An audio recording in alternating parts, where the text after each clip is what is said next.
আসসালামু আলাইকুম। আশা করি সকলেই ভালো আছেন। সুপ্রিয় চাকরি প্রত্যাশী ভাই ও বোনেরা, স্থানীয় সরকার পল্লী উন্নয়ন ও সমবায় মন্ত্রণালয়ে একটি নিয়োগ সার্কুলার প্রকাশ করা হয়েছে।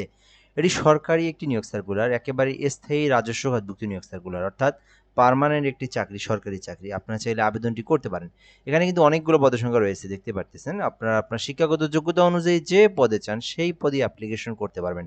তো সম্পূর্ণ ভিডিওটা একদম শেষ পর্যন্ত দেখার জন্য অনুরোধ করা হইল।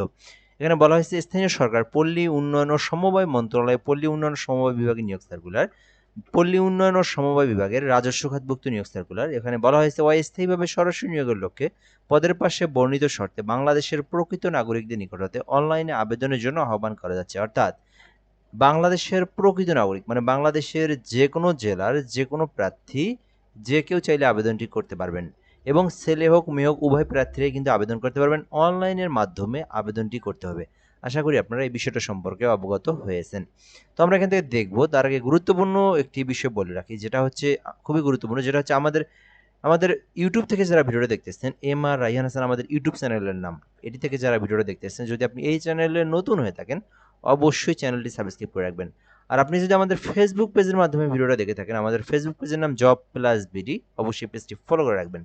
তাহলে কি হবে, তাহলে বাংলাদেশের সরকারি সকল নিয়োগ সার্কুলার আপনি আমাদের ফেসবুক পেজ এবং ইউটিউব চ্যানেলের মাধ্যমে সবার আগে জেনে নিতে পারবেন। সো আমরা এখান থেকে দেখবো, এখানে বলা হয়েছে ক্যাশিয়ার পদে নিয়োগ দেওয়া হবে, একটি পদ রয়েছে। এখানে আবেদন করতে চাইলে আপনার শিক্ষাগত যোগ্যতা থাকার প্রয়োজন। বাণিজ্য বিভাগে স্নাতক অথবা ডিগ্রি, অর্থাৎ যারা বিজনেস অ্যাডমিনিস্ট্রেশন বিজনেস স্টাডিজ নিয়ে যারা অনার্স পাস করেছেন অথবা ডিগ্রি কমপ্লিট করেছেন, তারা কিন্তু কেশিয়ার পদে অ্যাপ্লিকেশন করতে পারবেন। 13 গ্রেডে নিয়োগ দেওয়া হয়েছে। কম্পিউটার অপারেটর পদ রয়েছে, চাইলে আপনি কম্পিউটার অপারেটর পদে আবেদন করতে পারেন। এই ক্ষেত্রে আবেদনের জন্য শিক্ষাগত যোগ্যতার প্রয়োজন। সায়েন্সের যে কোনো একটা সাবজেক্ট থেকে, সায়েন্সের যে কোনো ডিপার্টমেন্ট থেকে আপনাকে অনার্স পাস করতে হবে অথবা ডিগ্রি পাস করতে হবে, তাহলে আপনি কম্পিউটার পদে অ্যাপ্লিকেশন করতে পারবেন। এখানে অবশ্যই কম্পিউটার সম্পর্কে অভিজ্ঞতার প্রয়োজন রয়েছে। এছাড়াও রয়েছে 60 মুদ্রাক্ষরী কাম কম্পিউটার অপারেটর। এখানে আপনি আবেদন করতে চাইলে করতে পারেন। 13 গ্রেডে নিয়োগ দেওয়া হয়েছে। এখানে বলা হয়েছে স্নাতক অথবা ডিগ্রি, অর্থাৎ যারা অনার্স পাস করেছেন অথবা ডিগ্রি পাস করেছেন, আপনারা 60 মুদ্রাক্ষরীকে আবেদন করতে পারেন। আর এখানে কিন্তু অবশ্যই বাংলা এবং ইংরেজিতে যে টাইপের স্পিড, যেটা এটা কিন্তু অবশ্যই আপনার মধ্যে থাকতে হবে। এছাড়া অফিস সহকারী কাম কম্পিউটার মুদ্রাক্ষরিক রয়েছে। শুধুমাত্র উচ্চ মাধ্যমিক এইচএসসি পাস করে আপনি অ্যাপ্লিকেশন করতে পারবেন। এরপর রয়েছে অফিস সহায়ক, একটি পদ রয়েছে। শুধুমাত্র এসএসসি পাস করে আবেদন করতে পারবেন। এটাতে কিন্তু অভিজ্ঞতার প্রয়োজন নাই, জাস্ট এসএসসি পাস করলে আবেদন করা যাবে। তো আপনার যে শিক্ষাগত যোগ্যতা সে অনুযায়ী আপনি যে পদে চান সেই পদে অ্যাপ্লিকেশন করতে পারবেন। অ্যাপ্লিকেশন করতে যে বিষয়গুলো খুবই খুবই গুরুত্বপূর্ণ, সেটি হচ্ছে প্রথমত এখানে আবেদনের জন্য আপনার বয়স থাকতে হবে 18 হতে 32 এবং বাংলাদেশী নাগরিক হতে হবে। সো এই বিষয়গুলো ঠিক থাকলে আপনাকে আবেদন করতে হবে। আবেদনের প্রসেসটা এখানে দেওয়া রয়েছে। এখানে একটা লিঙ্ক দেখতে পারতেছেন, rdcdteletalk.com মূলত এই লিঙ্কটাতে প্রবেশ করে আপনার এই আবেদনটি করতে হবে। সো এখানে বলা হয়েছে 9 জুলাই থেকে আবেদন শুরু, যেটা কিন্তু পুরো জুলাই মাস থাকবে এবং আগস্টের 8 তারিখ পর্যন্ত আবেদনটি চলমান থাকবে।